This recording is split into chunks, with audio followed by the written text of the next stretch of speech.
your commercial real estate broker and the 1031 exchange company doesn't want you to know.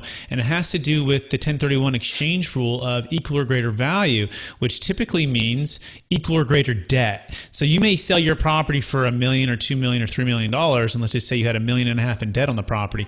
The likelihood of you to find something, let's say a $3 million deal, you're going to find exactly a $3 million deal and only keep a $1.5 million debt are very low. Most, and I've done 1031 exchanges. This is my experience. And as a real estate broker, I love it because I get paid on the full amount of the purchase price, not just on the equity. And so they buy a $4 million property. Now they're $2.5 million in debt because they had to purchase something of equal or greater value. So the intent is to go into smart debt when it makes sense. And I'm by no means, make sure you hear this. If you can find a value add, forced appreciation, low price per square foot, good location property, hey, buy it. To me, that's single-handedly the best place to earn and build your wealth. However, if you can't find those things, or if you wouldn't have bought that property except for the capital gains tax, then don't go into debt. Don't buy that property just to save the tax. So in this scenario, that I'll tell you Peter's story. In fact, this is what Peter did. Peter sold a $1.75 million property in Sacramento. He is a baby boomer, and he had done 1031 exchanges his whole life, and he's actually a real estate broker,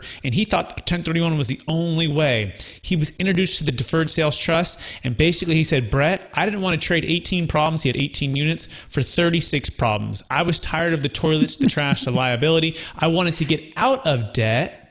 But I had this $500,000 tax liability. He's driving from Marin, California to Sacramento, fighting traffic 3 days a week, evicting tenants, dealing with rent control. He goes, Brett, I'm so happy now that I used the deferred sales trust. I have no more debt. I have more time and energy I've ever had before, and I don't have to worry about that property anymore. And so debt was a big thing for him because in 2008, he almost lost everything.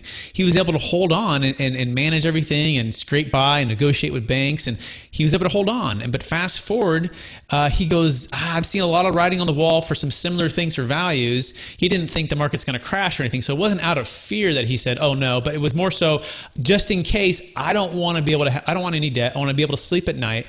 And I also want this time and energy. So this is truly the debt-free plan, because in the deferred sales trust, you don't have to buy equal or greater value. In fact, you don't even have to buy real estate if you don't want to. You can put it into the trust, and it kind of becomes like a self-directed IRA, if you will, where it can be into stocks, bonds, mutual funds. It could be in other people's real estate projects where it's non-recourse debt for you, so the debt's not in your name. And with those flexibilities and those deals, the debt's no longer on you, which is a big part of why a lot of the baby boomers that use our services are very happy.